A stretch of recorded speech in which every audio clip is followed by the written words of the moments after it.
कभी कभी जो दिखता है वह होता नहीं है और जो हकीकत है वह हम नज़रअंदाज कर देते हैं। ये कहानी कुछ ऐसा ही बयां करती है। सुबह सुबह की भागदौड़ के बाद जबकि सब अपने अपने काम पर लग गए, श्रेया अपनी बालकनी में चाय का कप लेकर बैठी। बच्चों को स्कूल और हस्बैंड को ऑफिस भेजने के बाद ही उसे अपने लिए कुछ वक्त मिल पाता है। तभी उसने देखा कि सामने के घर में कोई ट्रक अनलोड हो रहा है। शायद कोई नई फैमिली वहां रहने आई है। एक साल में तीसरी बार कोई नई फैमिली वहां रहने आई है। पहले दो फैमिली दो दो महीने रहकर चली गई और बाकी के दिन वह घर खाली पड़ा रहा। न जाने ऐसा क्या है उस घर में कि वहां कोई टिकता ही नहीं। थोड़े दिन में ही उस घर में रहने वाले लोगों के बीच झगड़े होने लगते हैं और फिर वे लोग घर छोड़कर चले जाते हैं। तभी श्रेया ने देखा सामने से उसी की उम्र की एक औरत उसके घर के दरवाजे के पास आई और बोली, हाय, मेरा नाम पूजा है। मैं आज ही इस घर में शिफ्ट हुई हूँ, अपने सास ससुर, अपने पति और दो बच्चों के साथ। बात करने में तो बड़ी सभ्य लग रही थी वह। श्रेया अपना पड़ोसी धर्म निभाते हुए बोली, जी किसी चीज़ की ज़रूरत हो तो बता दीजिएगा। जी ज़रूर। पूजा वहाँ से चली गई। श्रेया भी अपने काम पर लग गई। थोड़ी देर बाद डोरबेल बजी तो देखा उसके ही बेटे की उम्र का एक लड़का खड़ा था। वह बोला, आंटी, मैं सामने वाले घर से आया हूँ। मेरी मम्मी ने ही सुबह आपसे बात की थी। हमें थोड़ा दूध चाहिए। और तो सब सामान सेट हो गया, पर चाय बनाने के लिए दूध नहीं है। श्रेया ने उसे 6 जनों की चाय बनाने के हिसाब से दूध दे दिया। श्रेया ने उसे दूध वाले के नंबर भी दिए और कहा कि शाम को आएंगे तो इनसे बात कर लेना। वह लड़का थैंक यू आंटी बोलकर चला गया। शाम को जब श्रेया के पति घर आए तो उसने उन्हें अपने पड़ोस में किसी के आने की बात बताई। उसके पति ने कहा, चलो इसी बहाने तुम्हें भी कंपनी मिल जाएगी। दोनों बहुत खुश थे कि सामने के घर में कोई रहने आया, वरना वह घर तो हमेशा सुनसान ही पड़ा रहता था। श्रेया और पूजा की हाय हेलो हो जाती थी। दोनों अच्छे दोस्त बन गए थे। अंकल आंटी भी बहुत केयरिंग नेचर के थे और लगता है अपने बेटे बहू से बहुत प्यार करते थे और बेटे बहू भी उनकी बहुत इज्जत करते थे। 1 महीना हो गया था उन लोगों को यहाँ आए। सब कुछ तो अच्छा चल रहा था। ऐसे तो बिल्कुल नहीं लग रहा था देखने से कि अंदर कोई तकलीफ होगी। हाँ, लेकिन कभी कभी एक प्रॉपर्टी डीलर को उनके घर आते जाते देखा। आज भी वह प्रॉपर्टी डीलर आकर गया था और शाम को पूजा और उसके पति के जोर जोर से चिल्लाने की भी आवाज़ आ रही थी। इनका भी वही किस्सा शुरू हो गया जो पहले वाली फैमिलीज का था। आखिर चलता क्या है इस घर में। दूसरे दिन जब श्रेया पूजा से मिली तो पूजा काफ़ी डरी सहमी सी लग रही थी। उसे समझ नहीं आया कि पूजा के साथ हो क्या रहा है। शाम को जब पूजा का बेटा उसके बेटे के साथ खेलने आया तो वह भी बहुत डरा हुआ लग रहा था। श्रेया ने दोनों बच्चों से पूछा, बच्चों मैगी खाओगे?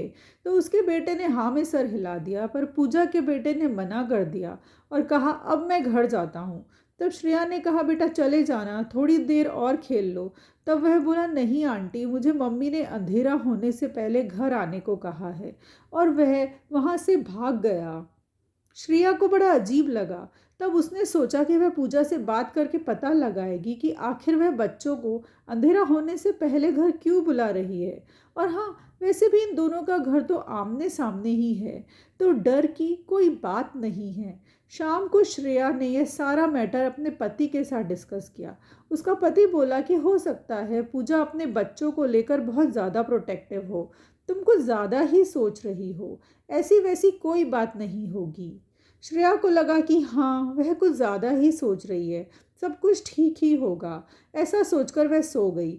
अगले दिन घर का सब काम होने के बाद जब वह बाहर गई तो उसने देखा कि दो आदमी और वह प्रॉपर्टी डीलर एक कार में से निकले और सीधे पूजा के घर में घुस गए। उस वक्त पूजा के पति भी घर पर ही थे। श्रेया अपने घर में चली गई। थोड़ी देर बाद जब वह बाहर रखे अपने गमलों में पानी डालने आई तब उसने देखा कि वह आदमी और प्रॉपर्टी डीलर बाहर निकले और एक कार में बैठकर चले गए और लगभग 1 घंटा वह उस घर में रहे। हर बार तो यही होता है, यही प्रॉपर्टी डीलर आता है और कुछ दिन बाद ही यहाँ रहने वाला परिवार घर छोड़कर चला जाता है। पर इस बार श्रेया ने सोच लिया था कि वह सच का पता लगाकर ही रहेगी। उसने सोचा क्यों ना पूजा के घर जाकर उससे बात करूं। पर अभी तो उसके पति भी घर पर हैं। शाम को देखती हूँ, उसे चाय पर बुलाती हूँ, फिर शांति से मेरे घर पर बैठकर बात करूंगी। आखिर चल क्या रहा है उसके घर में। अब श्रेया शाम होने का इंतज़ार करने लगी। शाम हुई और उसने पूजा से फ़ोन पर कहा, मेरे घर आओगी? पकौड़े बना रही हूँ, चाय और पकौड़े खाते हैं। पूजा ने बेमन से कहा, यार आज नहीं, फिर कभी मिलते हैं। तब श्रेया जिद करने लगी कि नहीं, अभी आओ, मुझे तुमसे कुछ इम्पोर्टेंट बात भी करनी है। पूजा ने कहा, ठीक है, मैं आती हूँ। बड़ी उदासी भरी आवाज़ थी उसकी और उसने फ़ोन रख दिया। लगभग 15 मिनट बाद पूजा घर आई। मुंह लटका हुआ था उसका और बड़ा उदास सा चेहरा था। श्रेया को बड़ा दुख हुआ उसे इस हाल में देखकर। उसने बोला, बैठ, मैं चाय लेकर आती हूँ। श्रेया चाय और पकौड़े लेकर आई। पूजा ने चाय का कप उठाया और अपनी गर्दन झुका कर रखी। श्रेया से रहा नहीं गया। उसने पूछा, पूजा क्या हुआ है तुझे?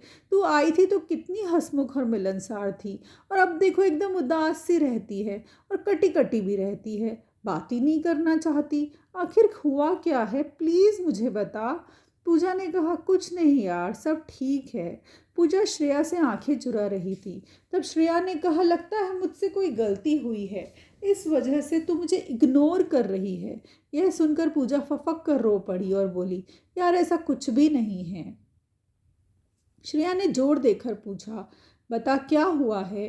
तब पूजा ने अपने आप को संभालते हुए कहा, यार हम लोग जब से इस घर में आए हैं हमें अजीब सी आवाज़ें सुनाई देती है। रात होते ही डर लगने लगता है जैसे कोई हमारे घर में है।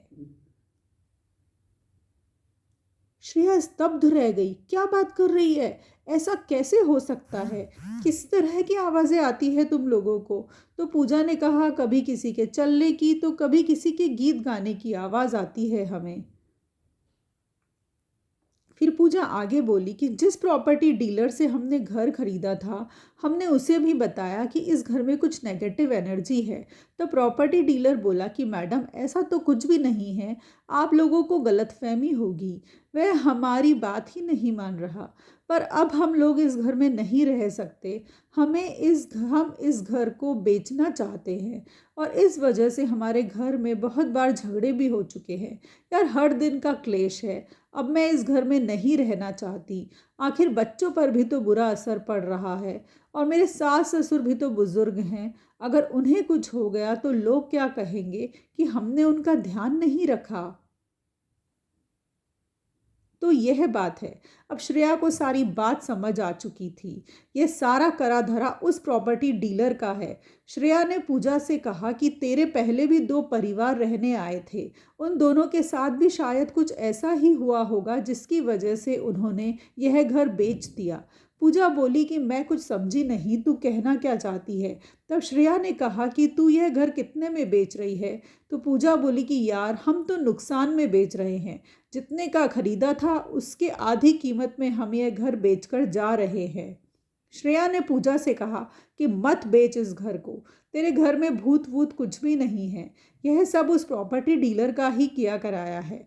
वह तुझसे आधी कीमत पर यह घर लेगा और फिर से डबल कीमत पर दूसरी पार्टी को बेच देगा और बीच का मुनाफा वह खुद खा जाएगा। मुझे लगता है उसने पहले भी 2 बार यही किया है।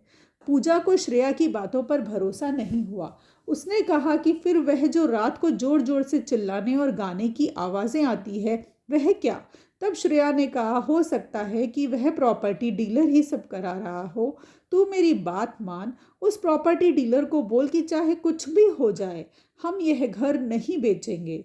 एक बार तो पूजा को श्रेया की बातों पर यकीन नहीं हुआ, पर श्रेया के बहुत समझाने पर पूजा ने कहा कि ठीक है, यह भी ट्राई करके देख लेते हैं। उसने प्रॉपर्टी डीलर को अपने घर बुलाया और कहा कि हम यह घर नहीं बेचेंगे, चाहे कितने ही भूत हमारे घर में क्यों ना आ जाएं। प्रॉपर्टी डीलर हक्का बक्का रह गया।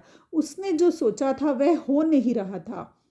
वह बहुत गुस्से में आया और ज़ोर ज़ोर से उन लोगों पर चिल्लाने लगा और कहने लगा कि ठीक है, मत बेचो, लेकिन अगर तुम लोगों के साथ कुछ होता है तो उसकी जिम्मेदारी तुम्हारी ही होगी।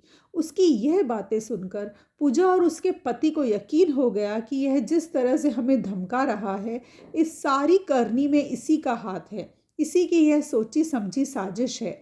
हमें इस घर को बेचने पर मजबूर करना चाहता है ताकि मोटा मुनाफा कमा सके। पूजा के पति ने उस प्रॉपर्टी डीलर को धक्के मारकर घर से बाहर निकाल दिया और कहा, आज के बाद अपनी शक्ल मत दिखाना। पूजा दौड़ी दौड़ी श्रेया के पास गई, उसे अपने गले से लगाया और कहा, थैंक यू दोस्त, आज तू ना होती तो हम घर से बेघर हो जाते। श्रेया ने पूजा से कहा, क्या यार, दोस्त भी कहती है और थैंक यू भी कहती है। अगर हम ही मुसीबत के वक्त एक दूसरे के काम नहीं आएंगे तो कौन आएगा। अब तू इस घर को छोड़कर कहीं मत जाना। तो देखा आपने, कभी कभी हम जो देखते हैं वह होता नहीं है, और जो सच होता है हम उसे पहचान नहीं पाते।